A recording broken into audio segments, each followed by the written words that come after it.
ke siswa.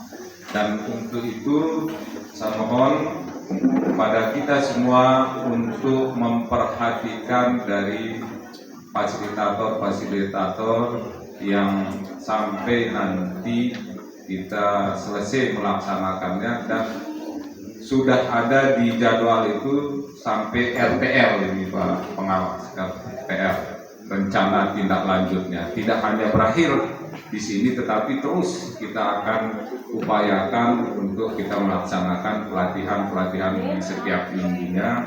Dan di hari Sabtu ini kita sudah sepakati di RKJM, kemudian di RKT dan di Arkas, karena Arkas itu adalah pendanaannya di sana. Kita sudah sepakati hari guru belajar ya, HBG ya, yang tidak panjang lebar Bapak Ibu. Di pembukaan ini ada ada suatu pertemuan. Saya cerita sedikit, ada suatu pertemuan ini dihadiri oleh artis-artis Bapak Ibu. Nah, artis ini akan menyepakati sebuah nama, satu kata. Yang hadir semua di sana adalah misalnya Haji Roma Irama, Ebit Ade, dan semua artis yang ada di Indonesia itu pada tahun 90-an itu bertemu untuk membentuk sebuah nama. Kalau Amerika kan ada namanya Hollywood, kalau India ada namanya Bollywood. Nah, di Indonesia ini belum ada namanya, akhirnya diadakanlah konsorsium. Tetapi sudah beberapa kali dilaksanakan, tidak ada titik akhirnya, tidak ada sebuah kesepakatan, tidak ada. Nah, akhirnya yang terakhir ditanya oleh semua peserta adalah Ebit BAG, dan Ebit BAG mengatakan kita tanya rumput yang bergoyang. Nah itu.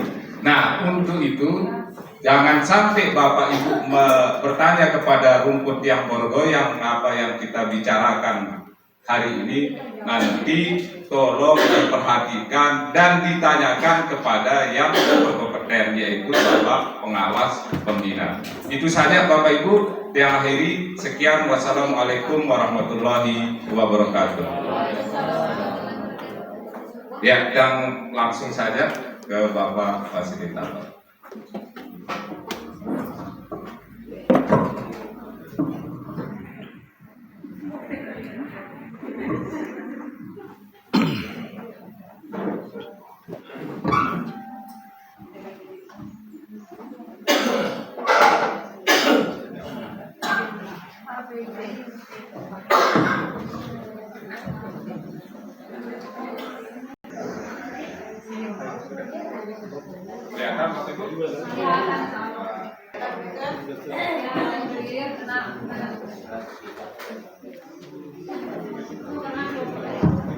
Baik, mohon izin Bapak dan Ibu, Pak Kepala.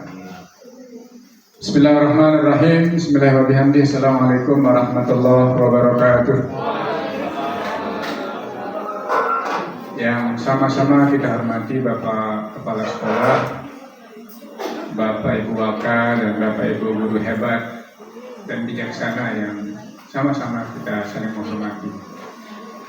Alhamdulillah wa syukurillah, la haula wala quwwata illa billah. Syukur kepada Allah atas segala limpah rahmatnya sehingga pada pagi menjelang siang ini kita masih diberikan nikmat oleh Allah, oleh khusus nikmat sehat dan sempat, sehingga kita semua bisa hadir di tempat ini di majelis ilmu insyaallah dalam kegiatan berbagi Bapak dan Ibu, bukan menggurui, kaitannya dengan pembelajaran mendalam. Salawat serta salam tercurahkan kepada junjungan alam yang besar Muhammad Sallallahu Alaihi Wasallam. Harapan kita kelak mudah-mudahan kita semua diberikan syafaat oleh beliau di yaumil qiyamah. Amin ya rabbal alamin. Ibu dan Bapak yang saya hormati, izin untuk merubah judul kata pelatihan, kita ganti saja dengan focus group discussion. Kita akan berdiskusi, berbagi, ya. Nah, tidak menggurui.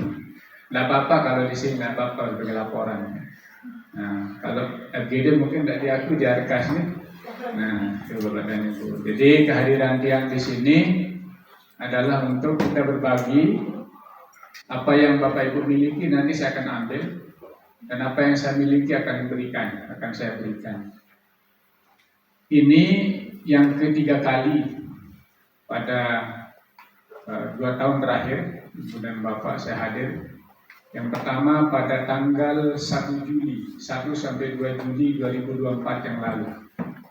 Kita sudah membahas bagaimana menganalisis capaian pembelajaran sampai dengan menyusun modul ajar. Dan saya lihat ini sangat antusias praktik kepala. Praktik, dan pada saat itu sudah memiliki luaran walaupun perlu kita kuatkan kembali. Lalu yang kedua, yang hadir di sini pada tanggal 31 Mei 2025. Oke. Nah, 1 Juli 2024 itu CP-nya masih yang lama, Mami. Masih yang lama. KAP KBSKAP nomor 032/H/KR 2025. Ya, itu masih yang belum terbaru, Bapak dan Ibu. Nah, hari ini tentunya Bapak dan Ibu sudah memiliki yang baru. 31 Mei 2025 itu yang berada di sini dalam kaitannya menganalisis RADEK, raport pendidikan, betul ya? Nah, lalu yang ketiga, kami kumpulkan kepala sekolah Suela dengan Sembalun di tempat ini juga, kaitannya dengan pengelolaan kinerja. Hari ini pada hari Sabtu tanggal 31 Januari, terakhir barangkali, ya.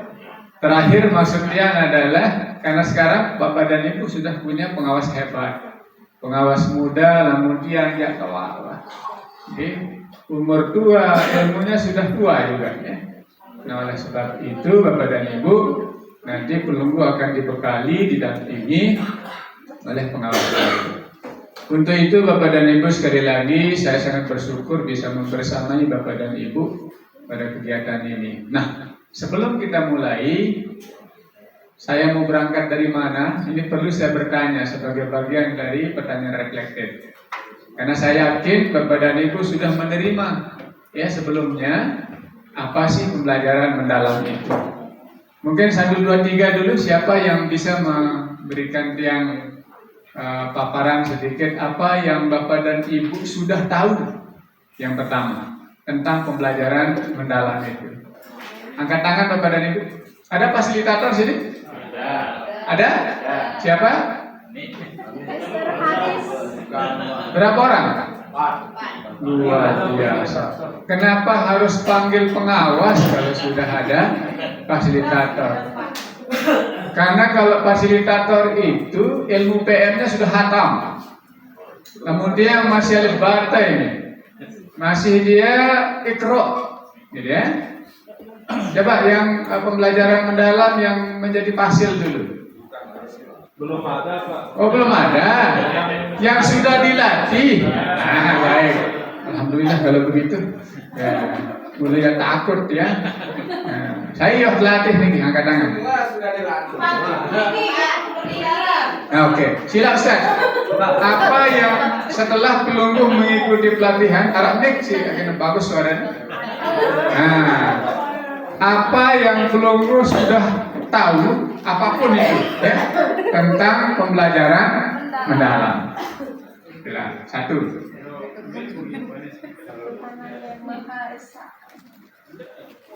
Ini kado nih.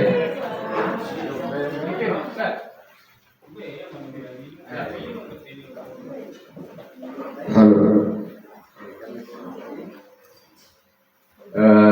Sebenarnya tiang malu-malu itu.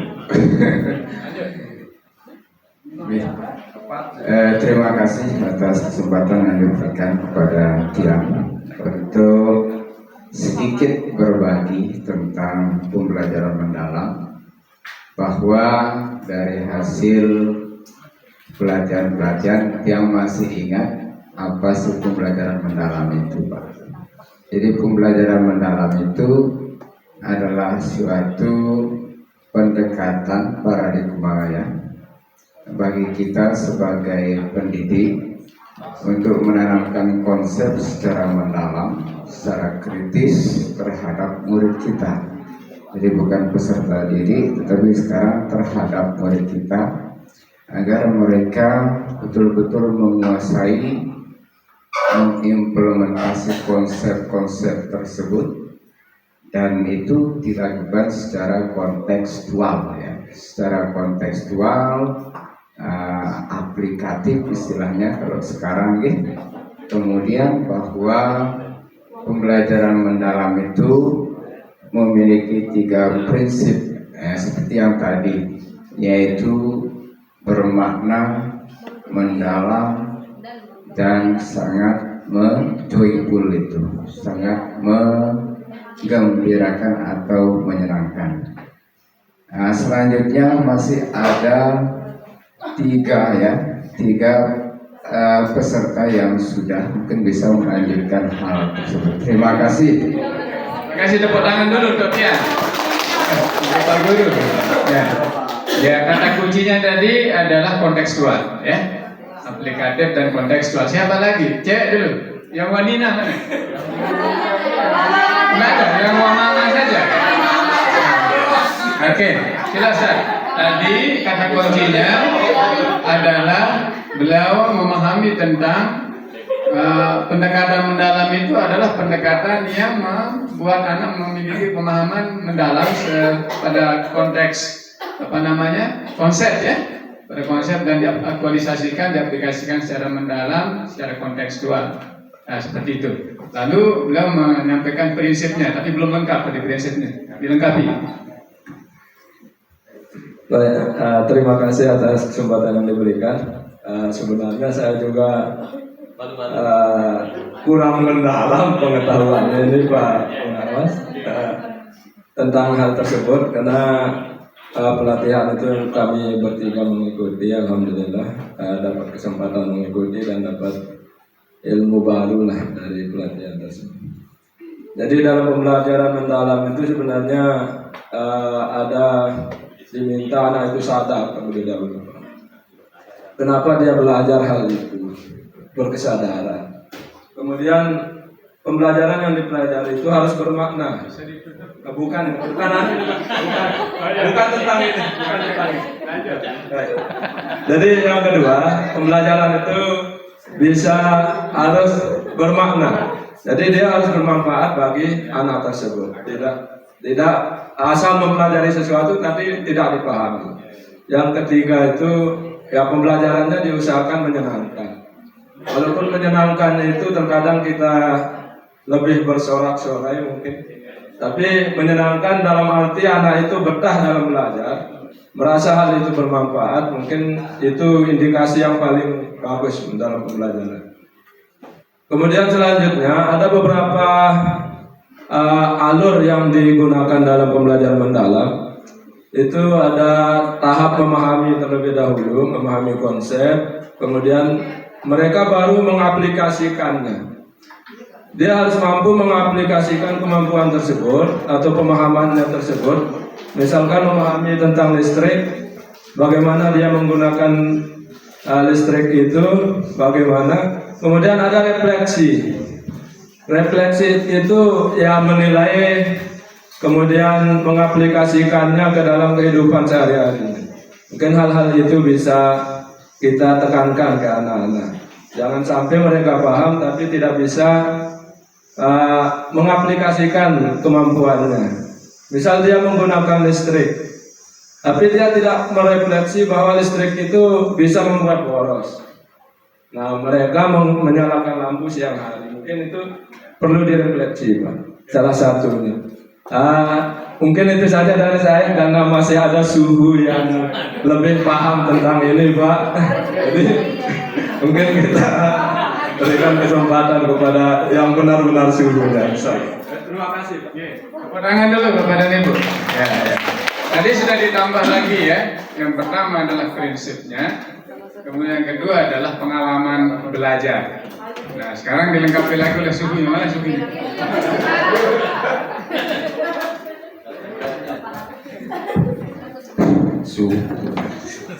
Baik, terima kasih atas kesempatan yang telah diberikan. Dari dua teman yang tadi itu sebenarnya sudah luar biasa. Yang hanya di permukaan saja Pak Pengawas. Yang duanya sudah sangat dalam. Jadi simpulannya atau yang dapat kami peroleh terkait dengan pembelajaran mendalam. Yang pertama, bahwa pembelajaran mendalam itu merupakan suatu pendekatan pembelajaran dengan 3 prinsip pembelajaran sebagaimana yang disampaikan tadi dan 3 pengalaman belajar yang kesemuanya itu akan bermuara pada pencapaian DPR 8 dimensi profil lulusan yang dicapai melalui olah pikir, olah hati, olah rasa, dan olahraga. Mungkin hanya itu yang bisa kami tambahkan. Terima kasih. Assalamualaikum warahmatullahi wabarakatuh. Semakin lengkap, ditambah lagi dengan apa yang disebut tadi, ada olah-olah lagi ya, ditambahkan dengan olah-olah. Ada yang itu berkaitan dengan prinsip kalau tadi ya, prinsip mulai dari bukir kesadaran ditambah juga dengan olah-olah tadi ya, mulai dari olah hati sampai dengan olah pikir sampai dengan olahraga. Ada lagi yang mau menambahkan mungkin? Tidak ada ya. Pertanyaan pengikut dari apa yang disampaikan tadi, apakah ilmu tadi sudah ditransfer ke teman-teman? Sudah ya? Berarti sudah diimbaskan? Alhamdulillah. Nah, saya mau tanya yang sudah diimbaskan. Satu lagi, Ibu Guru, apa yang sudah tahu setelah diimbaskan?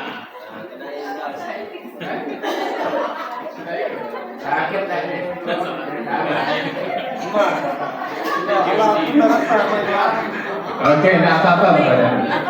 Ya, terakhir saya mau bertanya sama Mami. Mami sudah mewakili semuanya ya. Apa yang Bapak dan Ibu belum tahu tentang itu, gitu, tentang pembelajaran mendalam? Mami sudah wakil.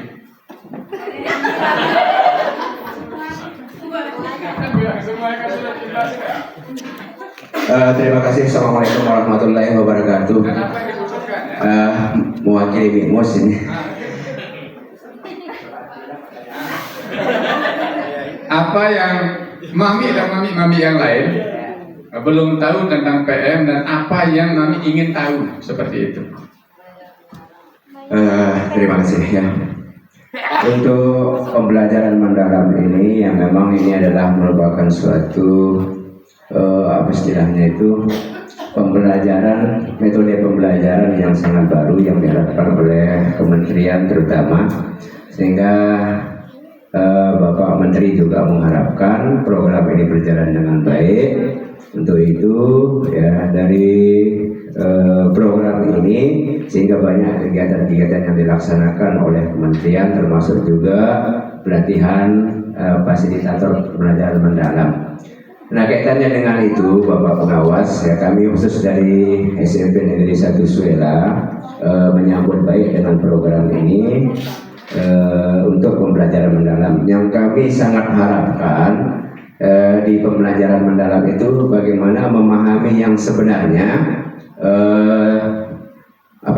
mengaplikasikan metode pembelajaran yang sesuai dengan yang diinginkan oleh pembelajaran mendalam ini, yang terutama bagaimana kita itu nanti bisa memahami 8 dimensi profil 8 dimensi profil lulusan itu yang sangat kami harapkan, sehingga nanti kami juga akan bisa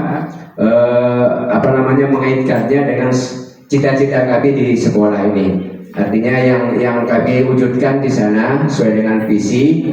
Yang pertama visi misi itu kami sudah menyusun. Nah, sehingga nanti kami juga akan menginginkan bagaimana menjalankan visi misi ini tidak lepas dari pembelajaran yang mendalam yang sekarang ini, yang sehingga nanti akan tercapai 8 dimensi profil lulusan untuk tingkat SMP atau kelas D yang kami inginkan. Itu mungkin pada kesempatan ini kami mengharapkan kepada Bapak Pengawas sebagai Basil hari ini untuk memberikan kami yang secara efektif sehingga nanti kami juga bisa memahami secara baik yang disebut dengan pembelajaran mendalam atau deep learning. Terima kasih Pak Pengawas. Tepuk tangan dulu untuk Mami dan Mami yang lain. Ya, jadi sudah jelas kepada Ibu, walaupun hanya 4 orang yang menyampaikan itu. Kalau saya simpulkan Ibu dan Bapak, pembicara pertama menyampaikan prinsip pengertian dulu sama prinsipnya yang 3. Jadi pembelajaran mendalam itu adalah pendekatan yang yang membuat orang itu, Bapak dan Ibu, dihargai, merasa dihargai. Ya, dihargai. Nah, buktinya bahwa di situ ada prinsip. Mana prinsipnya? Dimulai dari mindful, berkesadaran. Tentu membuat anak sadar itu tidak gampang. Nah, disinilah peran guru dan beban bagi seorang guru bagaimana membuat anak sadar di dalam pembelajaran. Kedua adalah bagaimana dia meaningful. Mereka bermakna paham apa yang dipelajari. Lalu yang ketiga, bagaimana mereka gembira atau joyful, tidak hanya senang. Karena kalau orang sudah joyful alias gembira, pasti dia senang. Tetapi kalau orang senang, belum tentu gembira. Nah, di situ bedanya. Kan sering kita lihat ada ice breaking di awal. Itu hanya untuk menyenangkan Bapak dan Ibu. Dan belum tentu dia gembira. Tetapi kalau pembelajaran mendalam ini endingnya adalah gembira, sehingga karakteristiknya adalah aha moment istilahnya. Ketika anak sudah aha moment, momen-momen di mana dia sudah memahami apa yang sudah disampaikan, diberikan, disitulah kepuasan mereka. Satu. Yang kedua adalah dari pembicara kedua ditambah lagi tentang pengalaman belajar yang harus dibangun dalam perencanaan sampai dengan proses pembelajaran. Apa itu? Jadi pembelajaran mendalam itu tidak memaksa langsung untuk mendalam, Bapak dan Ibu. Harus pengalaman yang pertama diberikan kepada anak paham. Nah, kalau dihubungkan dengan taksonomi, ya, itu berada di C2. Nah, sehingga dikawinkan dia dengan taksonomi Solo, dia berada pada C1 dan C2. Jadi anak harus paham dulu. Lalu kedua, anak diberikan pengalaman mengaplikasikan, mengamalkan apa yang sudah difahami. Nah, kalau sudah mulai paham, di situ muncul, kalau kitab sucinya taksonomi berada pada C3 dan C4. Nah, kalau sudah C4 itu sudah mulai mendalam. C3 juga sudah mulai sesungguhnya, karena tadi sudah disampaikan oleh pembicara pertama bahwa anak dikatakan mendalam manakala dia sudah mulai mengamalkannya. Apalagi dia berada pada refleksi, regulasi diri. Nah, dihubungkan dengan taksonomi, dia berada pada C5 dan C6. Kalau dalam taksonomi Solo namanya extended abstract. Nanti itu kita akan coba diskusikan di Budan Bapak. Tadi ditambah lagi oleh pembicara ketiga, ditambah dia dengan yang pertama 8 dimensi profil lulusan. Bahkan ditambah dengan tambahan di dalam prinsip itu dengan olah-olah itu. Ada satu yang kelupaan, yaitu kaitannya dengan kerangka pembelajaran. Sehingga rumus yang sering kita dengar Ibu dan Bapak pada PM ini adalah 8-3-3-4. 8 dimensi profil lulusan, 3 prinsip pembelajaran ditambah dengan olah-olah tadi, 3 pengalaman belajar, dan 4 kerangka pembelajaran. Ya, kerangka belajar salah satunya adalah kaitannya dengan pemanfaatan teknologi. Kenapa muncul ini? Nanti kita cerita. Kebetulan Tiang berangkat ke Jakarta 3 hari di situ, kaitannya dengan IFP ini, ya, Interactive Flat Panel ini. Sering dipakai Pak Kepala? Alhamdulillah, itu harapan Pak Prabowo. Harapan Pak Prabowo. Karena banyak sekarang itu Bapak dan Ibu, dengan kehadiran IFP ini, guru-guru ikut menjadi IFP. Jadi layar sentuh dia terkena sepak kepala, dia punya perangkat. Jadi guru-guru banyak yang layar sentuh sekarang. Kalau di satu Suela tidak ada. Insyaallah masih ada. Bukan saya yang bilang ya, ibu yang bilang. Oke, Bapak dan Ibu, itu gambaran tentang pembelajaran mendalam. Lalu tadi di pembicaraan yang keempat, Mami mengharapkan keseluruhan sesungguhnya yang diharapkan sama Mami, walaupun hanya menyebut 8 dimensi. Kenapa saya katakan keseluruhan? 8 dimensi profil lulusan itu yang ada pada SKL, yang termuat pada Permendikbud nomor 10 tahun 2025 itu, Bapak dan Ibu, adalah muara dari semua jenis pembelajaran.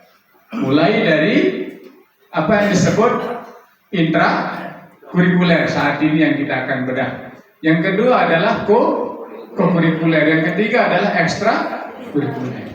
Mudah-mudahan sekolah kita ini sudah menggunakan pola terbaru dari co-kurikuler itu dengan memilih 3 jenis bentuk. Yang pertama adalah apa?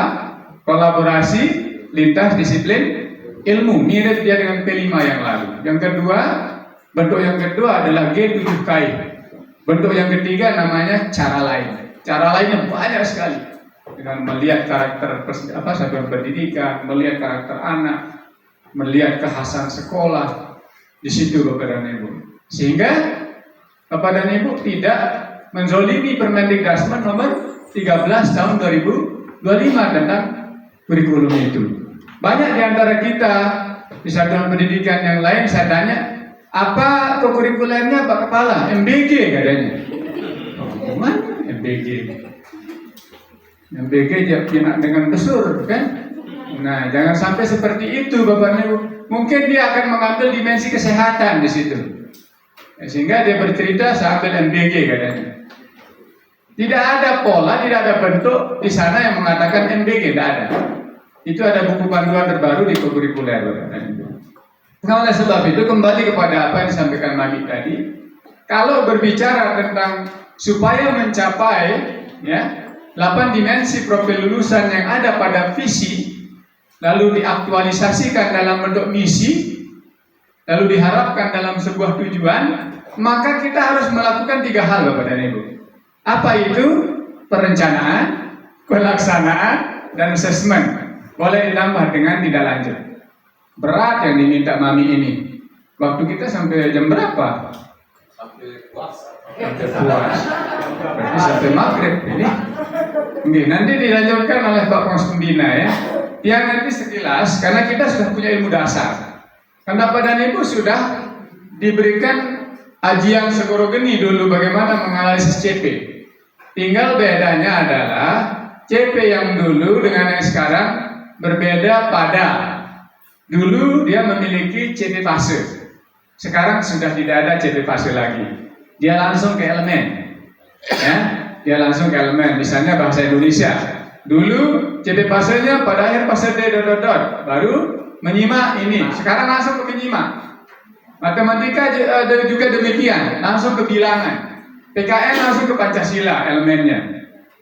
Bahasa Inggris langsung kepada listening dan speaking seperti itu.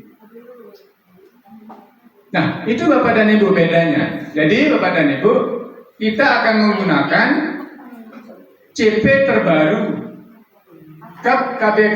KBSKP nomor 046/H/KR 2025. Sudah punya semua? Oh, belum ya? Oh, kan sudah itu, suhunya sudah punya. Sudah dipilih. Belum dianalisis?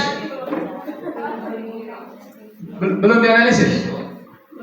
Tidak banyak halamannya, hanya 1819 halaman. Harus keji.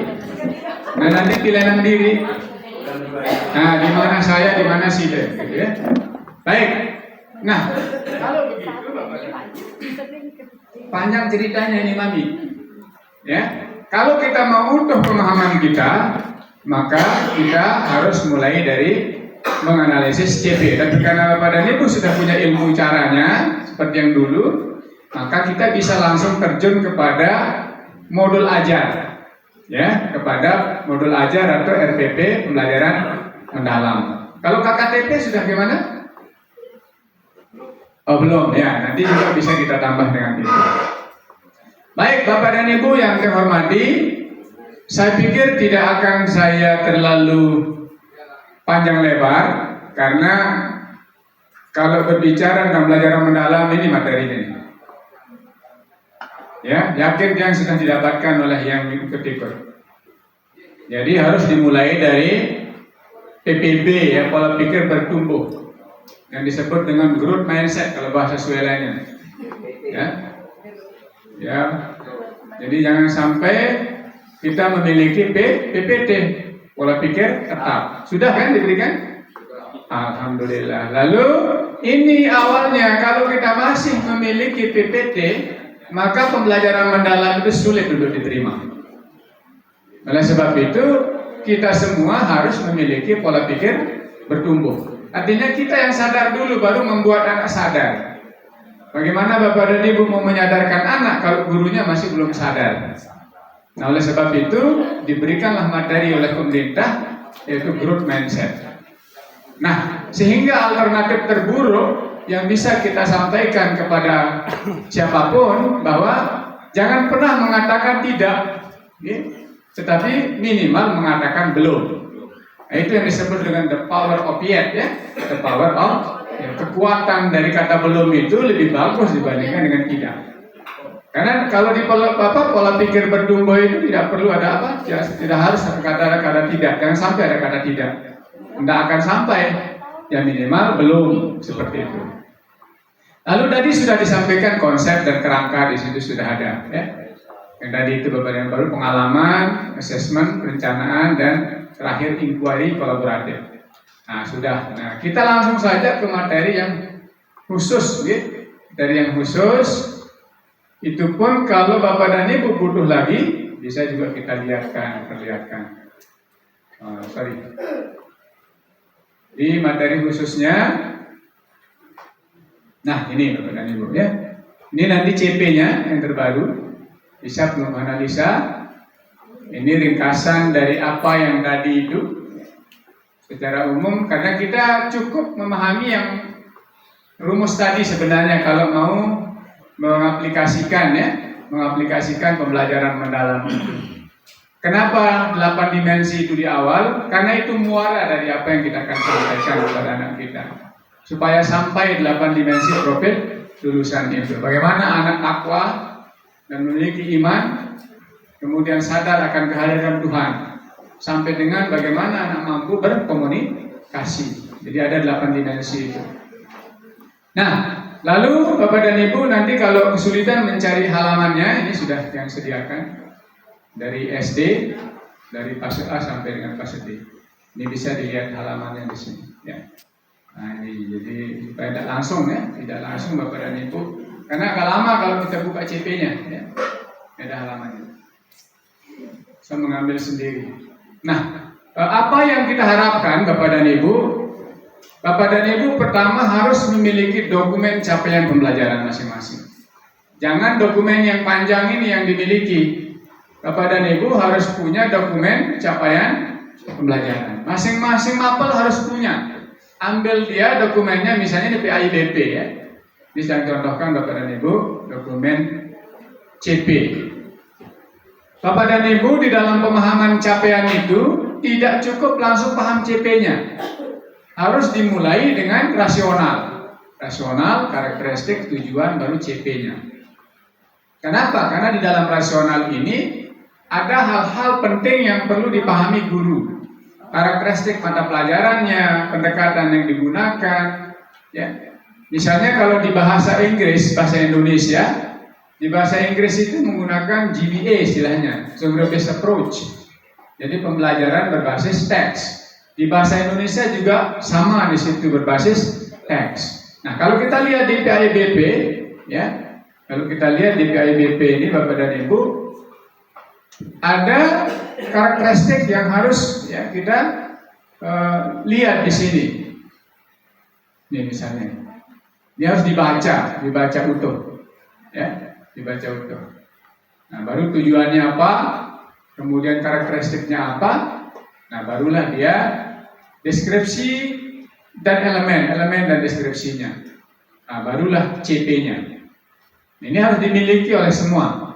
Nah, ini karakteristiknya sekarang Bapak dan Ibu. Kalau dulu PIDP itu sebelum ini ada di akhir fase D, peserta didik mampu dan seterusnya dalam bentuk paragraf. Sekarang dia langsung pada fase D, murid memiliki kemampuan sebagai berikut. Elemen pertama, elemen kedua, semua hafal sama. Ambil dia di dalam CP itu lalu buat dokumennya. Sehingga Bapak dan Ibu tidak kesulitan di dalam mempelajari itu. Gitu ya? Nah, seperti ini. Oke ya, Bapak dan Ibu? Nah, selanjutnya Bapak dan Ibu nanti seperti ilmu yang kemarin, Bapak dan Ibu harus membuat TP dan ATP. Sudah buat ini? ATP sudah? Yang terbaru? Belum atau iya? Nah, mulai hari ini nanti Bapak dan Ibu berdiskusi. Ya, ini saya contohkan formatnya sama dengan yang dulu, tinggal dianalisis, ya, tinggal dianalisis. Apakah harus begini? Modelnya tidak, ya.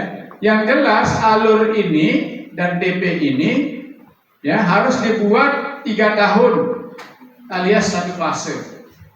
Kalau Bapak dan Ibu membuat 1 tahun saja tidak nyambung nanti, ya. Jadi petakan dulu, ya, petakan dulu TP-nya. Kan ilmunya kalau di halaman 11 di buku panduan itu Bapak dan Ibu kita semua disuruh 1 analisis CP katanya, buku panduan dalam bentuk bunderan, ya. Yang kedua adalah perumusan TP dan penyusunan ATP katanya. Jadi ATP bisa dibuat apabila Bapak dan Ibu sudah tahu TP-nya. TP-nya bisa diambil apabila Bapak dan Ibu sudah analisis CP-nya. Barulah diturunkan ATP itu ke dalam modul ajar atau RPP. ATP itu Bapak dan Ibu adalah TP yang berurutan. Kalau tidak berurutan maka bukan ATP. Saya ulang. ATP adalah TP yang berurutan. Dari mana diambil? Dari CP. Karena dalam menganalisis CP itu Bapak dan Ibu merumuskan tujuan, ada 3 caranya. Masih ingat? Yang pertama adalah langsung ambil dari CP. Nah, ini masih ingat Bapak? Luar biasa ingatannya, walaupun 1 tahun yang lalu. Yang kedua, menganalisis kompetensi dan kontennya. Itu cara kedua. Yang ketiga, lintas elemen. Nah, dari 3 ini mana yang paling gampang Ibu dan Bapak? Yang pertama tentunya tinggal copy paste. Mungkin kita coba sebentar. Copy paste dari CP, masukkan ke dalam kolom ATP, baru diurutkan. Kalau sudah berurutan, barulah Bapak dan Ibu akan mengembangkannya. Disarankan pengembangan ATP itu di MGMP. Kalau SMP, kalau SD di KKG. Bolehlah di sini, ya, silahkan di komunitas belajar. Besok di HBG itu dilakukan Bapak dan Ibu. Fungsikan itu karena pemerintah menyarankan kita sekali minimal dalam 1 minggu untuk hari belajar guru. Ini juga termasuk HBG, hari belajar guru bersama kepala sekolah dan pengawas. Nah, kalau Bapak dan Ibu punya 10 TP yang diambil dari CP, lihat dulu. Tidak bisa serta-merta kita urutkan. Ya. Bagaimana syarat pengurutan TP yang menjadi ATP itu? 1, dari umum ke khusus. Itu caranya. Yang kedua, dari konkret ke abstrak. Yang ketiga, dari gampang ke sulit. Dari gampang ke kompleks. Sampai dengan scaffolding istilahnya di buku panduan itu. Kalau masih Bapak dan Ibu ingat. Jadi tidak usah banyak-banyak teori dah. Dari gampang ke sulit itu aja lah. Yang tahu gampang dan sulitnya materi konten kompetensi itu adalah guru. Sulit dan gampang apanya Bapak dan Ibu? 1 bisa saja kompetensinya. 2 bisa saja kontennya. Sehingga ketika Bapak dan Ibu memetakan kompetensi, maka dia harus dihubungkan dengan kata kerja operasional. Karena ada turunannya. Kompetensi itu ada turunannya, yaitu kata kerja operasional. Lihat kompetensinya dulu. Nah, kemudian setelah Bapak dan Ibu mengurutkan tingkat kesulitan kompetensi dan kontennya, maka diurutkanlah ATP itu secara berurutan tadi. Boleh dengan nomor, boleh dengan huruf. Bukan saya yang menyampaikan ini, ada di buku panduan. Nanti Bapak dan Ibu baca. Dalam pengurutan ATP boleh menggunakan angka, boleh menggunakan huruf atau cara lainnya. Setelah berurutan, katakanlah 30 TP yang sudah diurutkan dalam ATP. Sekarang tinggal bagi menjadi 3. Kelas 7, kelas 8, kelas 9. Yang agak gampang itu kelas 7, sedang kelas 8, sulit kelas 9. Apakah jumlahnya harus 10, 10, 10? Tidak tentu Bapak dan Ibu. Bisa jadi kelas 9 itu 8, kelas 7 8 itu 11. Kenapa? Kelas 9 itu cepat selesai dia. Ya, seperti itu Bapak dan Ibu. Nah, kalau sudah dibagi aman. Kelas 7 silahkan berhubungan dengan ATP kelas 7, kelas 8, kelas 8, kelas 9. Mulailah eksekusi untuk membuat modul ajar atau RTP. Kalau belum jadi ATP susah nanti. Saling ketuaan pelinggih. Mbe entah pelajaran de. Sampai mbe kompetensi dan konten yang sudah dia pasti saling tanya itu. Tapi kalau sudah dibagi seperti tadi bisa lepas, tidak saling bergantung. Kecuali guru kelas 7 mengajarkan 11 TP tetapi tidak sampai, baru sampai 10. Boleh berkolaborasi dengan kelas 8. Pak guru saya tidak sampai materi yang atau TP yang ke 11. Minta tolong dilanjutkan, boleh. Begitu juga kelas 8 ke kelas 9. Kalau tidak sampai maka ceritakanlah guru yang ngajar di level yang lebih atas untuk dilanjutkan materinya. Permasalahannya adalah kadang tidak sesuai dengan buku paket. Karena banyak di antara kita yang berbasis buku paket ngajarnya, berbasis urutan bab. Mudah-mudahan di sini tidak ada. Bagaimana? Jujur saja, tidak ada dusta di antara kita.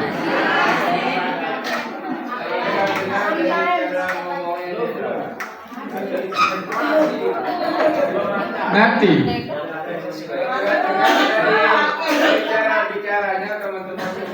masih, pokoknya tidak kiai yang menyampaikan. Terserah kalau pelungguh kan. Jadi kalau kiai yang menyampaikan menghina itu, kan begitu ya. Nah, sehingga saya sering katakan kalau SMP 1 suara tidak ada. Oh masih ada, beliau yang menyampaikan. Nah artinya kita saling mengingatkan. Memang, oh ya lanjut, jangan sedikit banyak-banyak. Kalau ada yang ingin disampaikan, potong saja pembicaraan saya, silakan. Lanjut. Terus terang apa yang disampaikan Pak Munawan tadi memang Fakta. bahwa selama ini kita lebih condong menggunakan alur materi yang ada di buku paket. Namun kalau melihat dari karakteristik pembelajaran bahasa Indonesia yang berbasis tes, dia mungkin bisa mengikuti buku-buku tersebut. Makanya kemarin khusus mungkin bahasa Indonesia dari Wadi dan teman-teman yang lain berbagi teks-teks apa yang akan dipelajari di kelas 1 misalnya, kelas 2 dan kelas 3. Tidak ada kelas 1, 2, 3 Bapak. Oh maaf, SD. kelas 7, kelas 8 dan kelas 9. Memang terbiasa menggunakan ini. Jadi di awal semester kemarin kami sedang membahas tentang hal itu. Oh, kelas 7 ini dibahas teks tentang ini. Ya. Nah, kemudian terkadang di buku paket itu kan ada double teks tersebut. Seperti teks deskripsi. Deskripsi itu diajarkan di kelas 7 dan di kelas 9. Nah, oleh karena di kelas 9 itu mungkin waktunya agak terbatas, maka difokuskanlah ke kelas 10. Kemudian ada juga mengenai teks puisi yang lainnya itu dipadatkan di kelas 7 karena membahas tentang teks fiksi.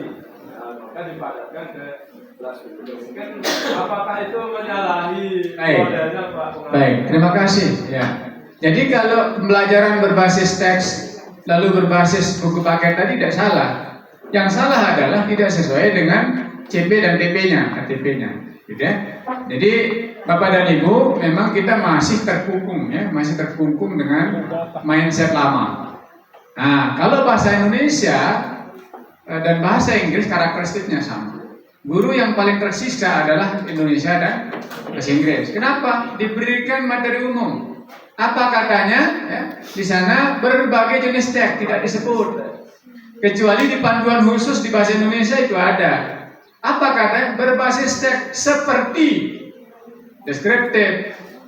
Kalau di bahasa Inggris recount, procedure, koma dan lain-lain. Berarti itu bukan penentuan, itu hanya sebuah contoh. Kan selain 5 likur itu 25, 25 ya pada. Sama dengan CP, masih umum di situ. Makanya sekali lagi guru yang paling tersiksa di dalam memilah materi itu adalah bahasa Indonesia dan bahasa Inggris. Kenapa? Pemerintah menyuguhkan dalam bentuk umum.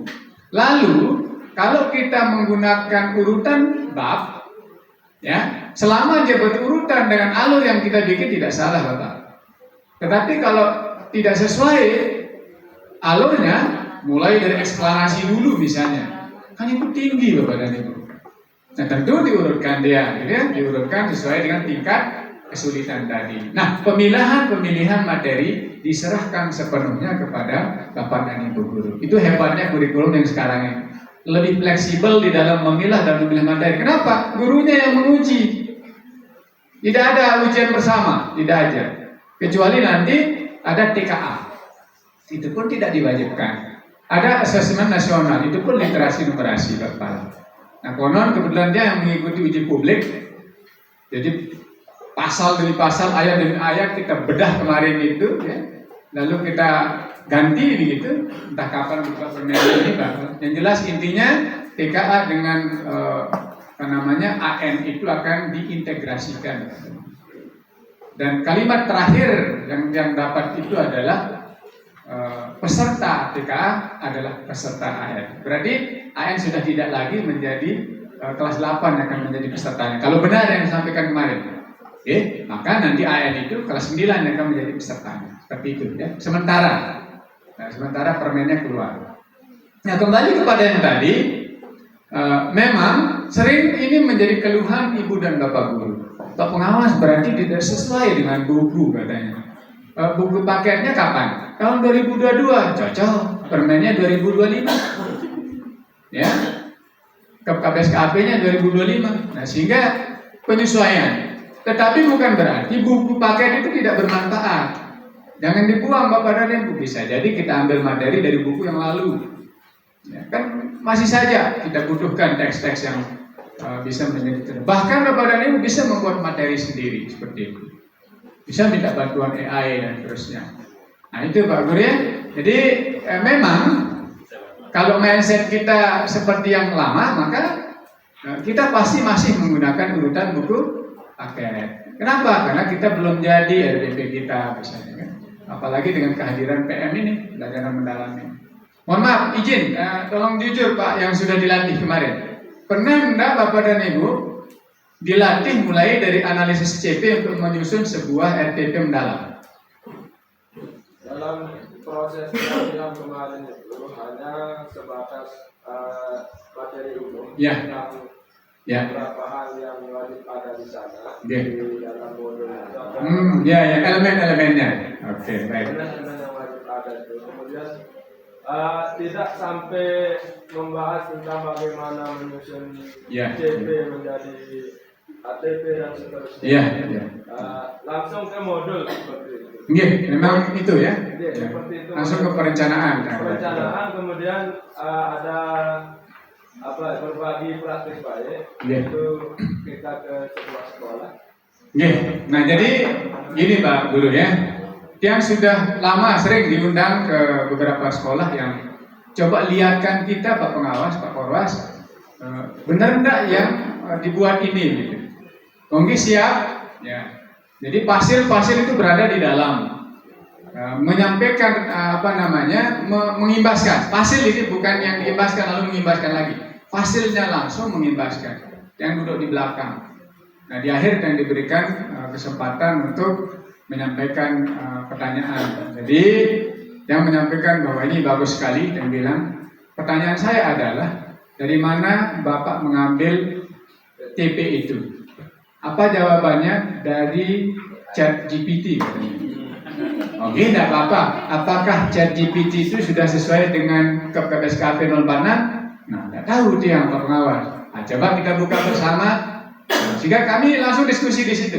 Tidak langsung menjudge, oh ini salah ya, tidak. Ya. Langsung buka, oh ini tidak sesuai ternyata katanya.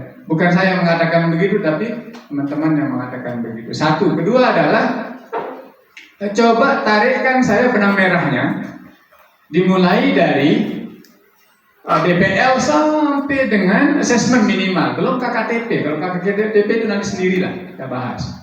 Tarikkan saya, apakah kita akan mendapatkan benang merah atau benang kusut dari DPL?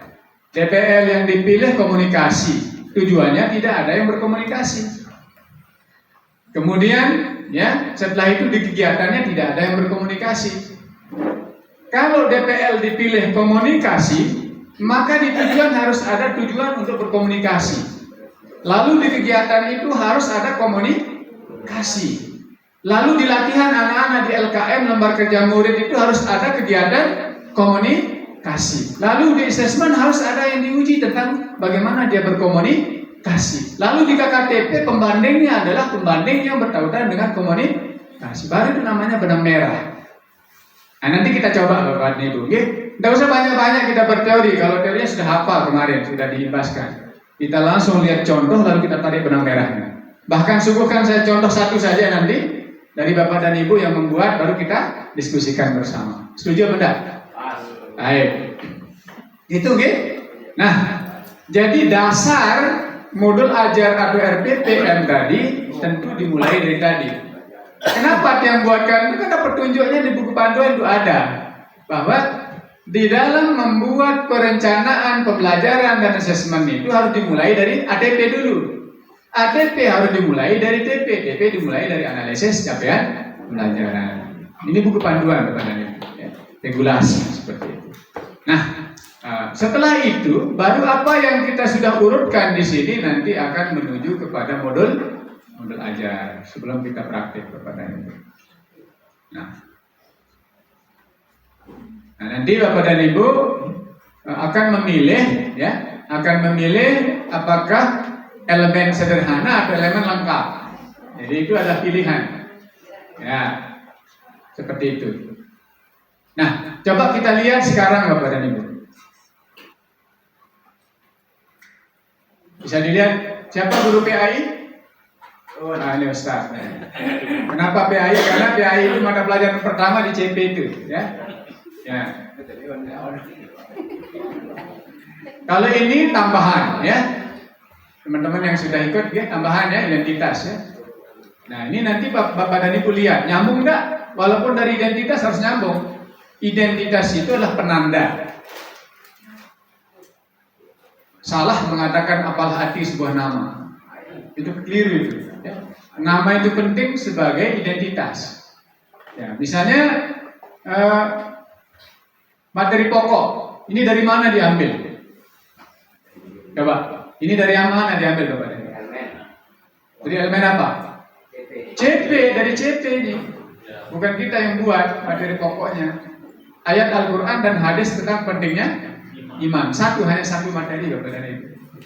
Lalu kalinya ini 4 kali 40 menit. Berarti 2 kali pertemuan. Ini harus terlihat di bawah. Berapa JP? 4 JP kan?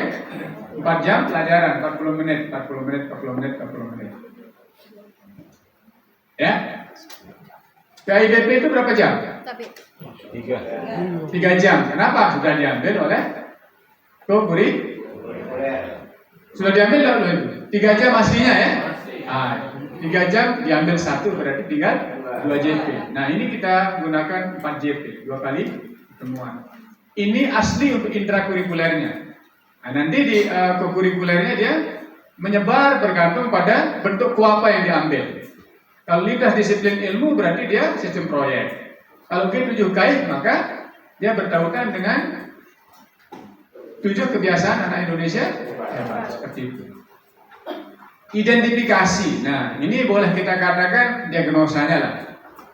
Kita melakukan diagnosa istilah lama, apapun namanya, bentuknya bagaimana, yang penting kita lihat dulu kemampuan anak-anak kita. Murid kelas 7, misal ini, memiliki kemampuan beragam dalam membaca dan memahami Al-Quran. Memahami ini diambil dari kompetensi pada CP, Bapak dan Ibu. Nanti kita lihat CP-nya. Coba buka dokumen CP-nya. Dokumen CP yang kita ambil dari CP-nya.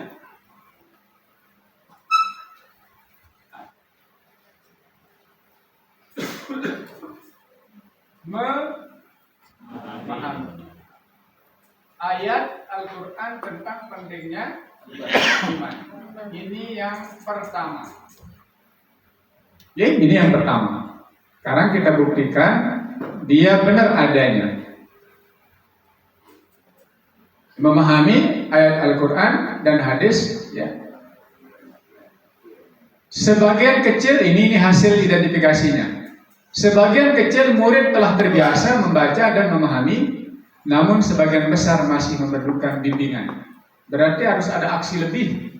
Ini contoh saja. Nah, bisa jadi di sini sudah bisa semuanya misalnya. Nah, itu hasil identifikasi kita, Bapak dan Ibu. Nah, materi pelajaran ini Al-Quran langsung tajam kepada Quran surat apa yang bertautan dengan itu tentang iman. Hadis tentang iman. Dari mana HR Bukhari Muslim misalnya. Di sini guru harus betul-betul mencari di buku paket, di internet, di mana saja yang penting dapat materi yang sesuai dengan yang ada pada capaian pembelajaran. Pokoknya kaitannya dengan pentingnya iman. Al-Quran dan hadis tentang pentingnya iman. Sama dengan yang lain, mapel yang lain. Bisa juga mencari materi di mana saja. Buku-buku yang lama bongkar dia, ambil. Karena guru yang profesional itu sebenarnya guru yang membawa banyak buku. Ya, sering kita ini guru pintar sudah ini, padahal guru tidak punya sumber itu. Tiang kalau belum enggak. Karena seke jauh ke kelas, senior tiang. Jadi cerita beliau itu mengingatkan tiang ketika tiang di Mataram, ya. SMP 15 tugas pertama saya. SMP 15 Mataram. Kalau yang di Mataram anak istri yang terlihat. Kalau yang di Lombok Timur anak buah yang terlihat. Makanya jam 5.00 itu sudah pakai dinas dia, Bapak dan Ibu. Pakai dinas sholat subuh. Langsung berangkat. Saya yang pertama buka pintu ketimbang kepala sekolah ini. Tahu? 3 tahun bolak-balik. Makanya orang Mataram bilang otot kawat balung besi katanya. Pulang dari Mataram lolos ke Gerung, ngajar di sana di kampus pilihan.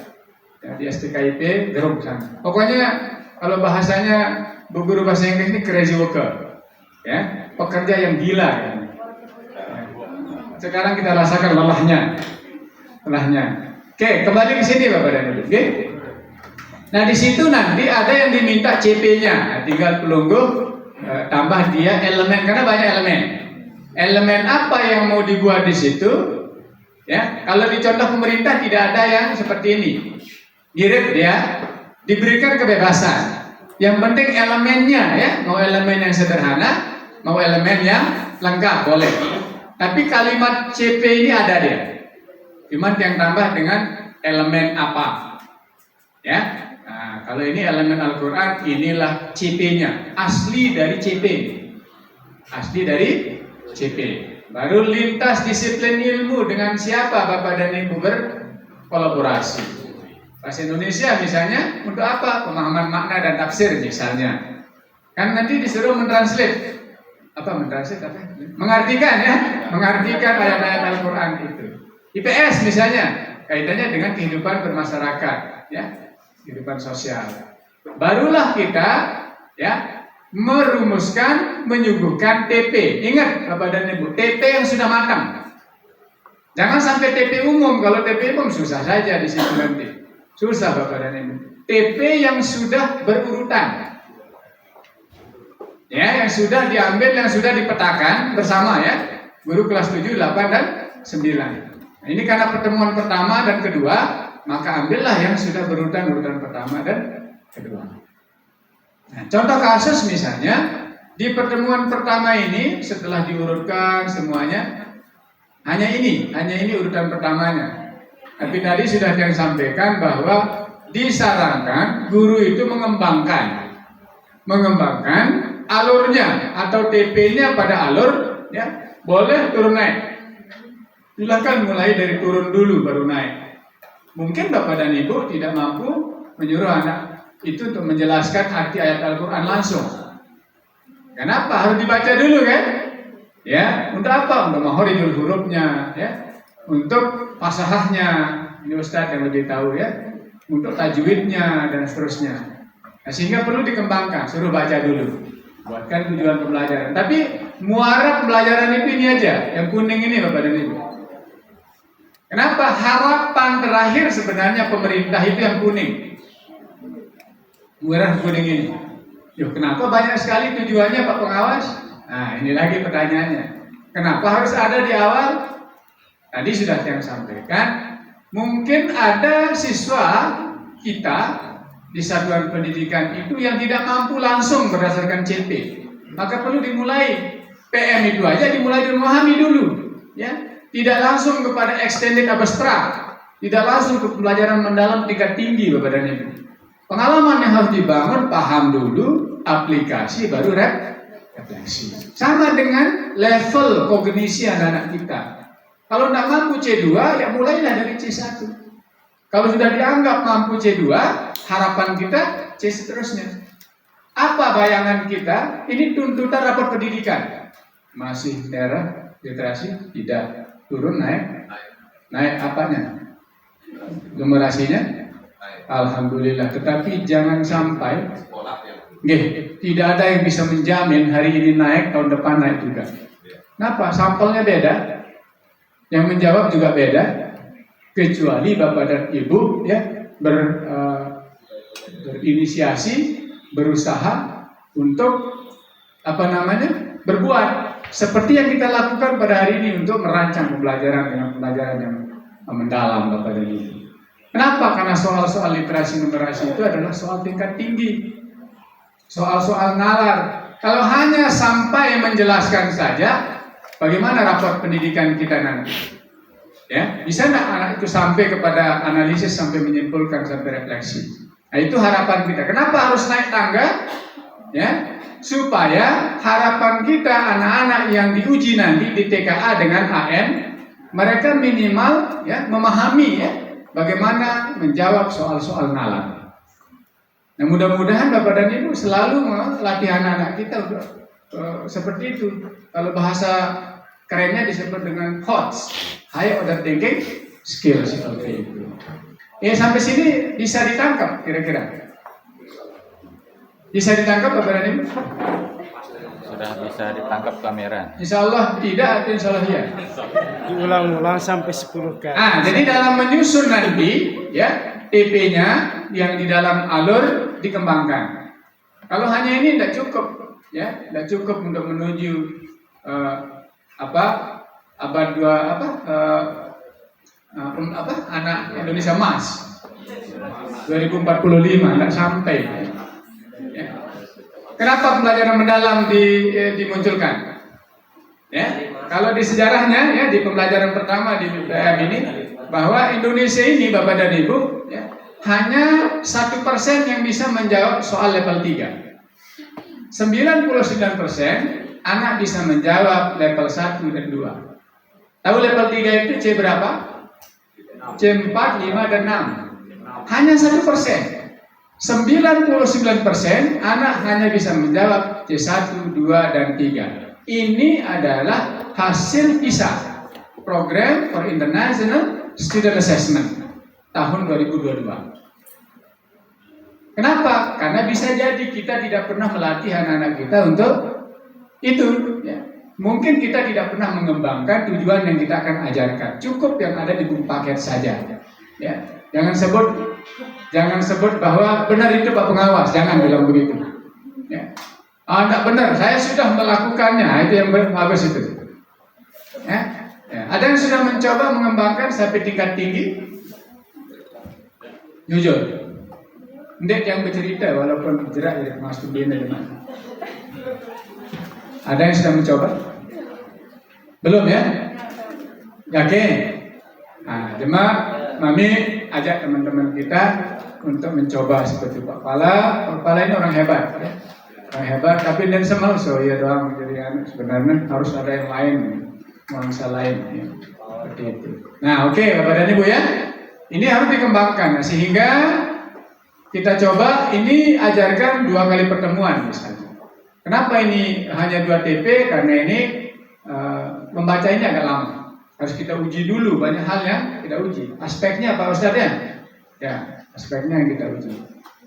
Lalu barulah tujuan yang kedua, tujuan ketiga, tajwid, lalu menganalisis. Nah ini sudah mulai. Ini, saya ulang, ini yang tujuan 1, 2 ini kalau dihubungkan dengan pengalaman belajar ini sudah memahami. Pengalaman pertama. Nah, kemudian tujuan ketiga dan keempat ini kalau dihubungkan dengan pengalaman belajar ini sudah mengaplikasi C3 dan C4. Lalu yang kelima ini sudah pada tataran refleksi. C5 menyimpulkan C5. Nah, tinggal naikkan lagi kalau C6, C5, C6 seterusnya. Nah, sehingga Bapak dan Ibu di taksonomi Solo ini namanya unistruktural. Ya, multistruktural. Dan yang ini namanya ya relasional. Dan yang ini namanya extended abstract. Nah, ini ilmu yang sudah diberikan ini mungkin masih ingat Bapak dan Ibu. Ya, nanti kita lihat gitu. Kalau boleh kita buka Bapak dan Ibu supaya tidak seperti jual obat. Di sini ada konsep secara umum. Ini harus diingat Bapak dan Ibu. Nah, ini secara umum. Nanti ada secara khusus tadi di file yang mana? Pengalaman PM. Nih. Oke, masih ingat ini kemarin diberikan oleh Pak teman-teman yang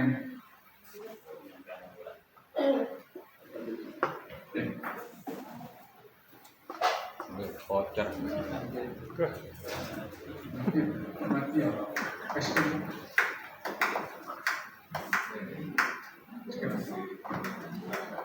Ya. Nah ini Bapak dan Ibu.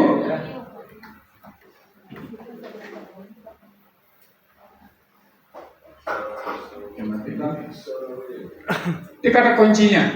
Kalau mau melihat apakah perencanaan Bapak dan Ibu sudah mendalam atau tidak, lihat pada ilmu yang sudah didapatkan tadi. Yang ulang kembali. Ulang kembali yang buka Bapak dan Ibu. Karena ini laptop baru maka ya, lebih baik laptop yang jelek itu.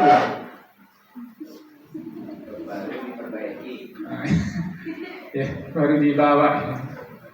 Jadi kita ulang kembali. Nah, file yang banyak sekali.